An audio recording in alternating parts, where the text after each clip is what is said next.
Chers frères et sœurs en Christ, le thème que nous allons envisager ensemble aujourd'hui, donc c'est le trône, le grand trône blanc dont la Bible nous parle. Et ce grand trône blanc, en fait, il s'agit du jugement dernier. Ce trône va se présenter, se dresser, s'élever devant les hommes, lors du jugement dernier à la fin du monde. Et comme vous savez, nous les hommes, nous allons tous répondre chacun, que nous soyons croyants ou incroyants, paraît devant le grand Dieu de l'univers. C'est lui qui est la source de toutes choses. Éphésiens 3 va nous dire, c'est de ce grand Dieu que tire leur nom toute famille dans les cieux et sur la terre. Et en tant que le seul souverain, le seul législateur, le roi des rois, le seigneur des seigneurs, qui est un Dieu d'ordre et de justice, tous les êtres humains doivent comparaître devant lui, soit chrétiens ou non chrétiens, pour répondre de leurs actes, pour tout ce qu'ils ont commis, qu'ils ont fait pendant leur vie sur cette terre. Alors, pour avancer, lisons rapidement ce passage d'Apocalypse, chapitre 20, du verset 11 au verset 15. Le passage dit ceci: « Puis je vis un grand trône blanc, et celui qui était assis dessus. La terre et le ciel s'enfuirent devant sa face, et il ne fut plus trouvé de place pour eux. Et je vis les morts, les grands et les petits, qui se tenaient devant le trône. Des livres furent ouverts, et un autre livre fut ouvert, celui qui est le livre de vie. Et les morts furent jugés selon leurs œuvres, d'après ce qui était écrit dans ces livres. La mer rendit les morts qui étaient en elle. La mort et le séjour des morts rendirent les morts qui étaient en eux. Et chacun fut jugé selon ses œuvres. Et la mort et le séjour des morts furent jetés dans l'étang de feu. C'est la seconde mort, l'étang de feu. Quiconque ne fut pas trouvé écrit dans le livre de vie fut jeté dans l'étang de feu. En fait, je vais vous dispenser un peu, en fait, disons, du contexte. Vous savez que le livre d'Apocalypse, du contexte de base, mais je vais seulement indiquer quelques éléments. Le livre d'Apocalypse, c'est un livre prophétique. L'apôtre Jean, qui était déporté sur le Patmos et qui a vu les choses qui a reçu du Seigneur Jésus-Christ par son ange, les choses qui étaient en son temps, comme le dit le verset, si nous allons dans le chapitre 2 plutôt, le Seigneur lui dit ceci: écris les choses que tu as vues et celles qui sont et celles qui doivent arriver après elles. Les choses qui doivent arriver après elles, c'est ces choses qui ont commencé à être décrites à partir du chapitre 4 jusqu'à la fin du livre d'Apocalypse, au chapitre 21.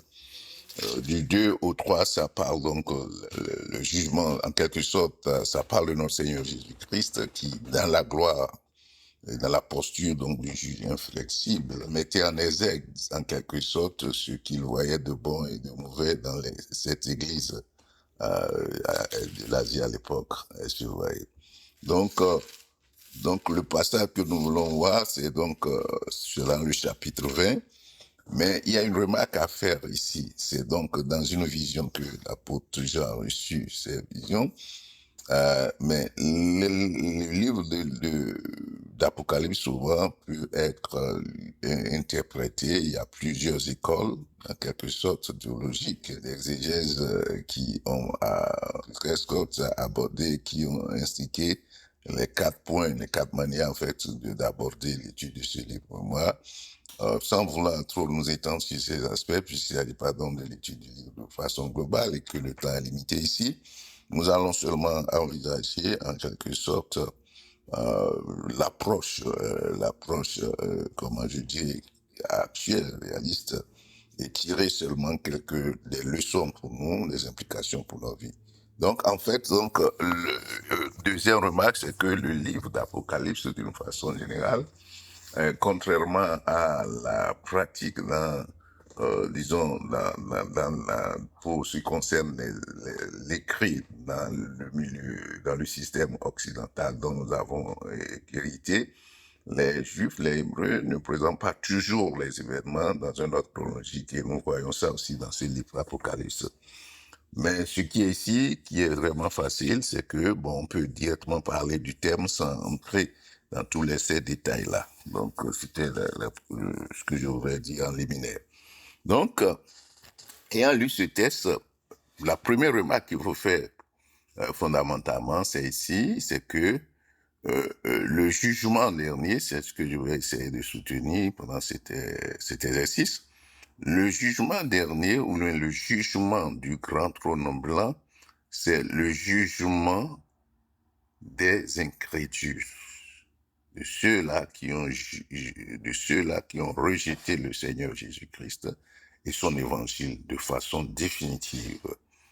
Donc, c'est de ceux-là qu'il parle. Si nous lisons le verset 15, il dit « Quiconque ne fut pas trouvé écrit dans le livre de vie fut jeté dans les temps de feu ». Donc, c'est en quelque sorte, c'est le jugement de ceux qui ne sont pas retrouvés en quelque sorte, qui ne sont, non, les noms ne sont pas inscrits dans le livre de vie et qui ont les noms été effacés.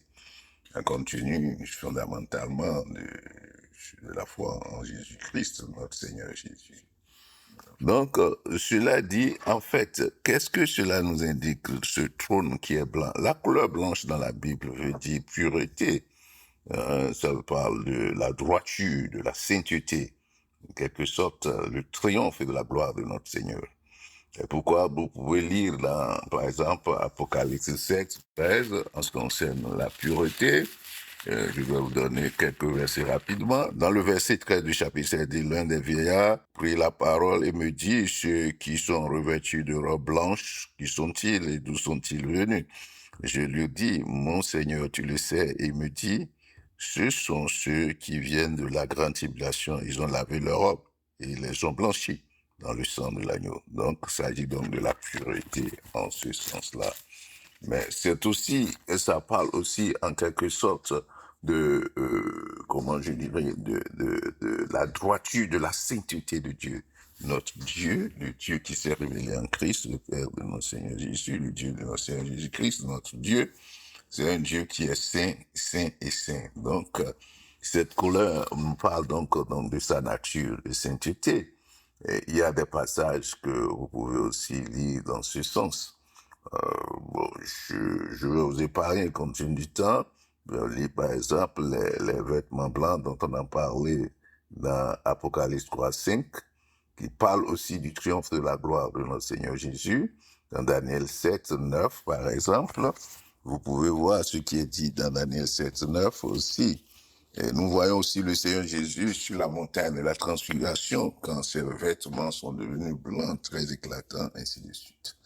Voilà. Bon, donc, cela dit, en quelque sorte, ce trône, le grand trône blanc dont nous parlons, donc c'est donc un trône où, si quelqu'un apparaît devant ce trône, il doit s'attendre à un jugement pur, saint, un jugement droit, de justice. C'est-à-dire que c'est un trône de justice, en quelque sorte, un trône de justice. Il n'y a pas d'iniquité, il n'y a pas de corruption, de perversion, il n'y a pas de népotisme à ce juge. Notre Dieu, c'est le juge inflexible. Et vous savez, dans le psaume 97, il est écrit que la justice et l'équité constituent la base du trône de Dieu. Donc, ça, c'est très important de le savoir. C'est aussi un trône de triomphe de l'agneau, parce que là, pour tous ceux qui l'ont rejeté, ils auront à faire face à cet agneau, notre Seigneur triomphant dans la gloire. Et l'expression donc de ce jugement, c'est aussi en quelque sorte son triomphe à la croix, parce que jugé, il a été justifié après sa mort, son ascension, sa résurrection. Et il est monté, élevé dans la gloire. Donc c'est aussi donc un trône de gloire. Lui-même, il va nous le dire dans Matthieu 25, verset 31, il dit, lorsque le Fils de l'homme viendra dans sa gloire avec tous les anges, il s'assiera sur le trône de sa gloire. Donc, ce grand trône blanc, c'est un trône de gloire de notre Seigneur Jésus. En fait, c'est lui qui sera assis, donc j'aborde un autre point, qui sera assis sur ce trône. Ce trône, c'est, la Bible le dit dans Jean 5, 22 à 27, que je vais vous lire aussi rapidement dans Jean 5, 22. Voici ce que le Seigneur nous dit. Il dit, le Père ne juge personne, mais il a remis tout jugement au Fils. Donc c'est lui qui va juger le monde.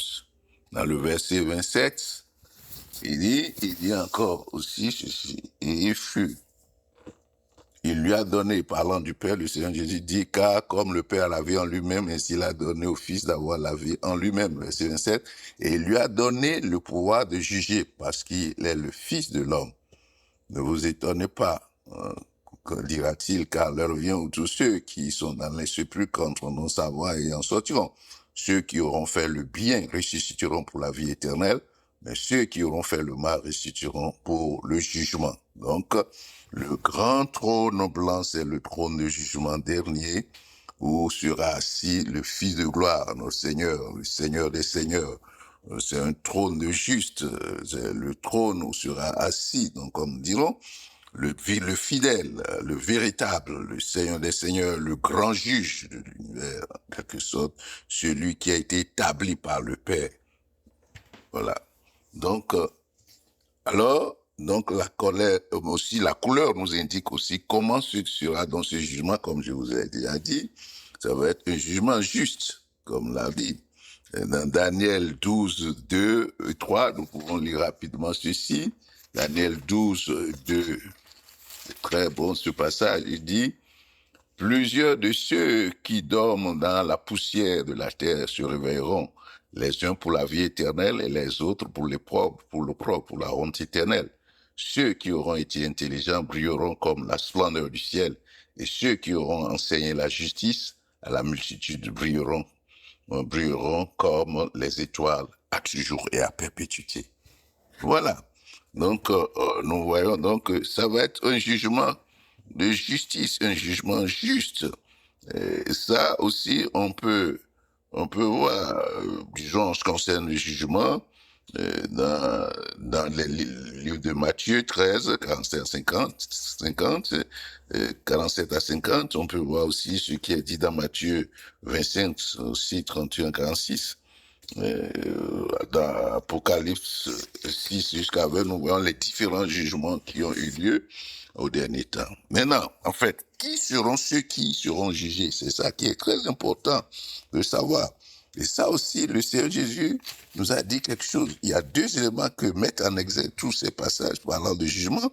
C'est qu'il y a la foi et puis il y a les œuvres. Mais voyons d'abord la question du salut, en quelque sorte, de la foi. Dans Jean 5, toujours, je ne veux pas lire beaucoup de passages, si c'était une étude détaillée, on aura beaucoup d'éléments à vous dire. Dans Jean 5, 22, voici ce que le dit. Le Père ne juge personne, mais il a remis tout jugement au Fils. Le verset 24 dit ceci, je veux que vous le lisiez, le verset 24. En vérité, je vous le dis, celui qui écoute ma parole et qui croit à celui qui m'a envoyé a la vie éternelle et ne vient point en jugement, mais il est passé de la mort à la vie. Donc c'est ça. Si nous croyons, le chapitre 3 aussi de Jean, verset 18 dit ceci. 18 dit ceci, dit celui qui croit en lui, c'est en Jésus, n'est point jugé. Mais celui qui ne croit pas est déjà jugé parce qu'il n'a pas cru au nom du Fils unique de Dieu. Donc, c'est pas la foi. C'est pas, déjà par la foi en Christ, nous savons que nous ne serons pas jugés. Mais ceux qui n'auront pas cru, c'est eux qui apparaîtront devant le trône de jugement, le grand trône blanc. Et là, il y a une précision à donner. Il s'agit de ceux qui auront rejeté de façon définitive le Seigneur Jésus-Christ et son œuvre à la croix. C'est pas celui qui renonce aujourd'hui, après revient pour se repentir, ça c'est autre chose.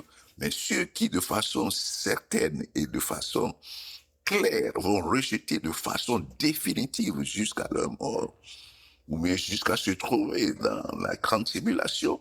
Ceux-là qui seront dans la grande tribulation, qui vont aussi rejeter l'évangile éternel qui va être présenté, ceux-là s'apparaîtront devant le grand trône de jugement. Et ça, c'est ceux-là donc qui auront commis le péché impardonnable, le fait de rejeter la vie, de rejeter Christ.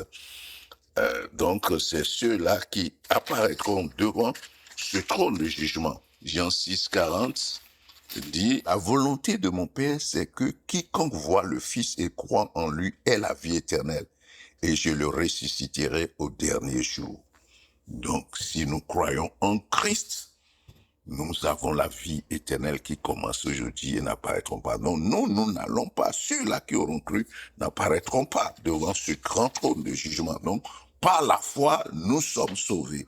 Donc, il s'agit donc pas du jugement des justes, des jugements de ceux qui auront été justifiés selon Romains 3, 24, qui dit, c'est par la foi que nous sommes justifiés. Nous sommes justifiés gratuitement par sa grâce au moyen de la rédemption qui est en Jésus-Christ de Nazareth.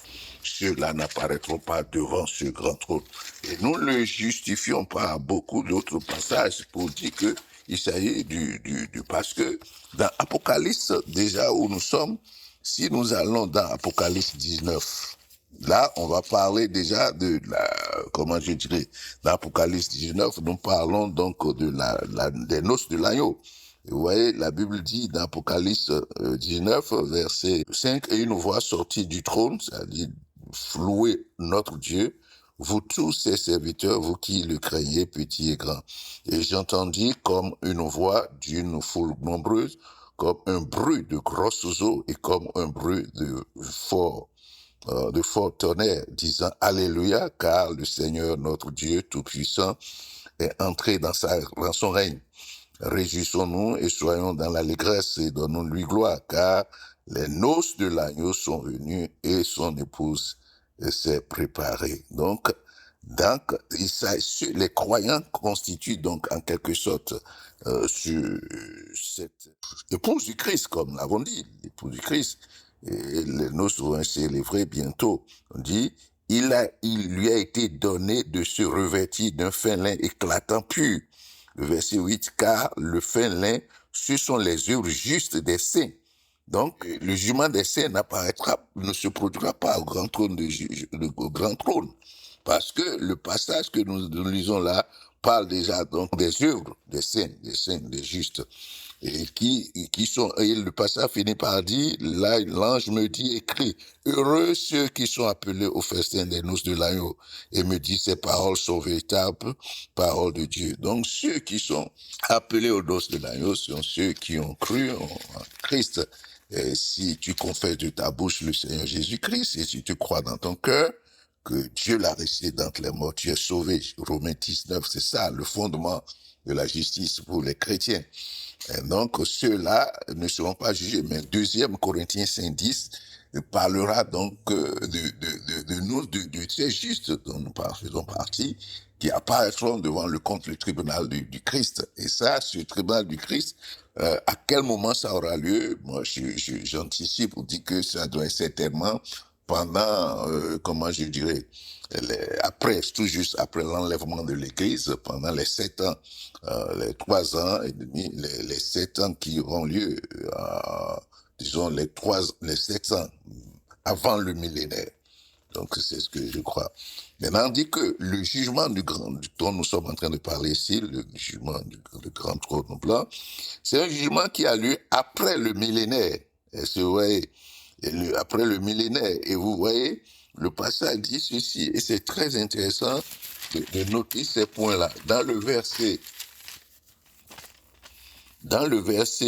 11, on dit, puis je vis un grand trône blanc, celui qui était assis dessus. Nous avons dit, celui qui est assis, c'est Jésus-Christ, notre Seigneur. La terre et le ciel s'enfuirent devant sa face, et ne fut trouvé de place pour eux. Et le verset 12, et je vis des morts, les grands et les petits, qui se tenaient devant le trône. Des livres furent ouverts, et un livre fut ouvert, celui qui est le livre de vie. Vous voyez? Ce passage, les morts dont on parle ici, ce sont les morts qui ne sont pas ressuscités qui ne sont qui vont être à ressusciter après, en quelque sorte, le millénaire. Et dans le verset 5, déjà, on a parlé de ceux qui sont sortis de la tribulation, qui vont régner avec Christ. Vous pouvez lire le verset 4 il dit, je vis les trônes et à ceux qui s'y assirent furent donnés le pouvoir de juger. Je vis les âmes de ceux qui avaient été décapités à cause du témoignage de Jésus, à cause de la parole de Dieu, et de ceux qui n'avaient pas adoré la bête ni son image, et qui n'avaient pas reçu la marque sur leurs mains. Il revint à la vie et il régnait avec Christ pendant le millénaire. Donc, pendant le millénaire, ceux de la tribulation, là, ils vont régner. Donc, c'est des gens qui sont sauvés pendant la tribulation. Mais le verset 5 dit, les autres morts ne revinrent point à la vie jusqu'à ce que les 1000 ans furent accomplis. Donc, ça veut dire quoi? Ceux-là dont on parle, il s'agit donc les morts qui sont morts depuis que Christ est arrivé, et ceux-là qui ont rejeté de façon définitive l'évangile, et ceux qui vont passer aussi par les tribulations, ayant à renoncer à Christ, et ceux dont l'Apocalypse va nous parler à différents endroits, à partir du chapitre 6 jusqu'au chapitre 19, en quelque sorte. C'est de ceux-là qu'il est question. Donc, ceux-là qui vont être ressuscités, qui vont revenir à la vie, comme le dit le verset le verset que nous avons lu, le verset 11 de Apocalypse 20, jusqu'au verset 13, dit, la mort rendit les morts qui étaient en elle. La mort et le séjour des morts rendirent les morts qui étaient en eux, et chacun fut jugé selon ses œuvres. Et vous voyez, donc, à ce niveau, notez bien que en ce moment-là, il n'est plus question donc de l'Église, donc de l'épouse du Christ, de l'épouse de l'agneau. Il s'agit donc de ces morts-là qui ont rejeté l'œuvre du Christ, et qui vont rester en ce moment-là, qui sont restés dans le séjour des morts, dans la mer, comme le dit. Et la Bible dit ici, le jugement sera quoi? Selon leurs œuvres. C'est un jugement selon leurs œuvres. Les livres qui sont écrits, ce sont des... Il y en a dit, le pasteur a dit, et je vis des livres qui furent ouverts. Ces livres qui furent ouverts, ce sont les livres qui portent, comment je dirais, les traces de tout, qui enregistrent tout ce qu'ils auront fait en tant qu'incrédules, puisqu'il faut leur prouver l'incrédulité devant le tribunal du grand trône de justice de Dieu. Donc, et puis, après ça, là, ça va être consacré, confirmé que dans le livre de vie, leurs noms ne sont pas. Donc, quand leurs noms ne sont pas, il ne s'agit pas seulement de leur dire votre nom ne se retrouve pas dans le livre de vie, mais on doit leur prouver ça par les autres livres qui sont ouverts. Donc, c'est comme ça. Moi, je lis bien le passage. Ainsi, donc, ils seront jetés dans l'étang ils seront jetés dans l'étang de feu. Maintenant, lors donc de ce jugement du grand trône blanc aussi, que la mort et le séjour des morts seront aussi jetés dans l'étang de feu. Vous voyez? Et étant entendu que dans le chapitre 20 déjà, on a déjà dit que le Satan, la bête et le prophète aussi seront jetés dans cet étang de feu. Implication pour nous chrétiens, c'est que nous voyons ceci. Les chrétiens seront jugés sur la base de leur foi pour la vie éternelle, mais leurs œuvres, leur marche dans la sainteté, leurs œuvres de charité sera prise en compte pour les récompenses dans le royaume. Parce que la Bible dit, on donnera à le gouvernement tel nombre de territoires, ainsi de suite. Vous connaissez ces passages-là. Tandis que les incrédules seront jugés sur la base de du fait qu'ils ont rejeté l'évangile et de tous les péchés qu'ils auront commis. Et sur donc leurs œuvres malsaines, leurs œuvres mortes, comme la Bible le dit. Donc, chrétiens, toi et moi, n'oublions jamais que ça. Incorporons dans notre marche quotidienne cette vérité essentielle que quand nous aurons quitté ici, nous aurons à répondre. Et c'est ce que je présentais souvent dans mes émissions, où je disais que la mort physique dans ce monde n'est pas la fin de toutes choses. Que ce soit le croyant, que ce soit l'incroyant, quand nous allons quitter ce monde-là, nous irons devant le tribunal de Dieu. Comme le dit Jean 5, ceux qui auront cru pour la vie éternelle, mais ceux qui n'auront pas cru pour la mort éternelle, la mort de leur âme. Chrétiens, prends conscience de cela et intègre dans ta vie sur cette terre maintenant là cette vérité essentielle. La parole de Dieu est vérité. Et la parole de Dieu ne ment pas. Cette vérité essentielle. Et par l'aide du Saint-Esprit, la parole de Dieu, l'Église, tu dois faire violence sur toi-même pour marcher de façon digne de cette salut que tu as reçu en Christ.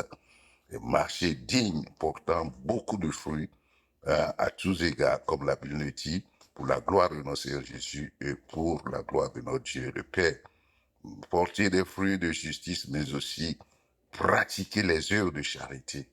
Comme il a dit dans Matthieu 25, j'étais en prison, tu m'as visité, j'étais malade et tu m'as aidé, et j'étais mendiant, tu m'as donné. Donc, cette œuvre est essentielle et c'est dans ça qu'on voit que les chrétiens évangéliques sont très paresseux aujourd'hui. Il faut prendre des initiatives, nous devons être proactifs et organiser des œuvres, et nous organiser pour soulager les souffrances humaines en mettant au devant, au par-dessus tout, quand même, l'évangile de notre salut pour le salut de ces âmes que nous aidons au quotidien. Soyez bénis, que le Seigneur fortifie au nom puissant de Jésus, que le Seigneur, dans sa grâce, sa miséricorde, vous épargne de apparaître devant ce trône de jugement, ce grand trône blanc, que notre vœu pour tous les frères et pour toute l'humanité. Soyez bénis. Amen.